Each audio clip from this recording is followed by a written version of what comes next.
ജമാഅത്തെ ഇസ്ലാമിയുടെ പിന്തുണ UDF സ്വീകരിച്ചതാണോ, അവർ നൽകിയതാണോ പ്രശ്നം, അതോ ആ പിന്തുണയോടുള്ള UDFിൻ്റെ രാഷ്ട്രീയമായ സമീപനം? അതായത് ജമാഅത്തെ ഇസ്ലാമി പോലും ഇപ്പോഴും അംഗീകരിക്കാൻ തയ്യാറായിട്ടില്ലാത്ത മതനിരപേക്ഷ സ്വഭാവം അവരുടെ മേൽ അടിച്ചേൽപ്പിച്ച പ്രതിപക്ഷ നേതാവിൻ്റെ പ്രതികരണം, ഇതിലേതാണ് വിമർശിക്കപ്പെടേണ്ടത്? ജമാഅത്തെ ഇസ്ലാമിയെ സംബന്ധിച്ച് ഇപ്പോൾ ജമാഅത്തെ ഇസ്ലാമി ആവട്ടെ, ഞാൻ ഇങ്ങോട്ടേക്ക് വരുന്ന വഴിയിൽ ശിവസേനയോ ഹനുമാൻ സേനയോ അങ്ങനെ ഏതൊരു സേനയുടെ ബോർഡ് കണ്ടു, അവരാർക്കൊക്കെയോ പിന്തുണ കൊടുക്കുന്നതായിട്ട് കണ്ടു.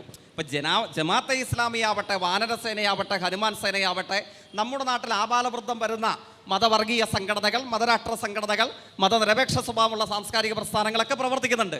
ആരെ പിന്തുണയ്ക്കണം, ഏത് വ്യക്തിയെ പിന്തുണയ്ക്കണം, ഏത് രാഷ്ട്രീയത്തെ പിന്തുണയ്ക്കണമെന്നൊക്കെ അത് അവരവരുടേതായ അവകാശമാണ്. ഇപ്പം പാലക്കാട് ഉപതെരഞ്ഞെടുപ്പിൽ ഉയർന്നു വന്ന ചോദ്യമാണ് ഈ തെരഞ്ഞെടുപ്പിൽ ഉയർത്തിയതെന്ന് പറഞ്ഞു. തെറ്റ്. പാലക്കാട് ഉപതെരഞ്ഞെടുപ്പിലെ ചോദ്യം എന്താണ്?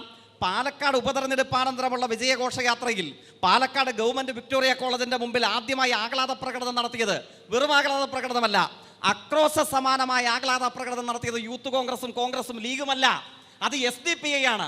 ഏത് SDPI? പുന്ന നൗഷാദ് എന്ന് പറയുന്ന കോൺഗ്രസ് പ്രവർത്തനെ വെട്ടിക്കൊന്ന SDPI. ഏത് SDPI?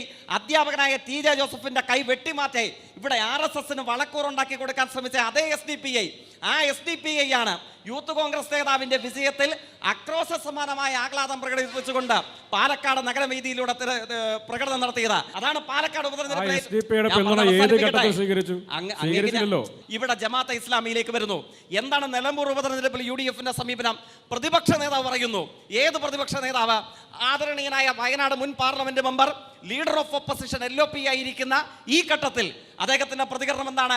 ഞാൻ CPMന്റെ PV അല്ല കോട്ട് ചെയ്യുന്നത്, ഞാൻ കോട്ട് ചെയ്യുന്നത് ഉത്തരവാദിത്വ ബോധത്തോടുകൂടെ ഇന്ത്യയുടെ പ്രതിപക്ഷ നേതാവിനെയാണ്, കോൺഗ്രസിന്റെ നേതാവിനെയാണ്. എന്തായിരുന്നു അദ്ദേഹത്തിന്റെ പ്രതികരണം? ഇസ്ലാമിക് ബ്രദർഹുഡിനെ അനുസ്മരിപ്പിക്കും വിധം RSSന്റെ B ടീം പറഞ്ഞത് ആരാണ്? വയനാട് പാർലമെന്റ് മുൻ മെമ്പർ, നമ്മുടെ ഇന്ത്യയുടെ പ്രതിപക്ഷ നേതാവ്, നിങ്ങളുടെ കോൺഗ്രസിന്റെ നേതാവ് രാഹുൽ ഗാന്ധി ഇല്ലേ? ആ ലോകത്തിലെ RSSന് സമാനമെന്ന് രാഹുൽ ഗാന്ധി സൂചിപ്പിച്ച ഇസ്ലാമിക് ബ്രദർഹുഡിന്റെ ചിത്രമെടുത്തുകൊണ്ടാണ് ഇവർ വിമാനത്താവളത്തിലേക്ക് പ്രകടനം നടത്തിയത് വഖഫ് നിയമ ഭേദഗതിക്കെതിരെ. ആ ജമാഅത്തെ ഇസ്ലാമിയെ കുറിച്ച് കേരളത്തിലെ കോൺഗ്രസ് നേതാവ് പറയുന്നു, ഇവർ വർഗീയമല്ല, ഇവർ മതനിരപേക്ഷമാണ്. നാലായി മടക്കി കയ്യിൽ വെക്കാൻ പറയും. കാരണം എന്താണ്?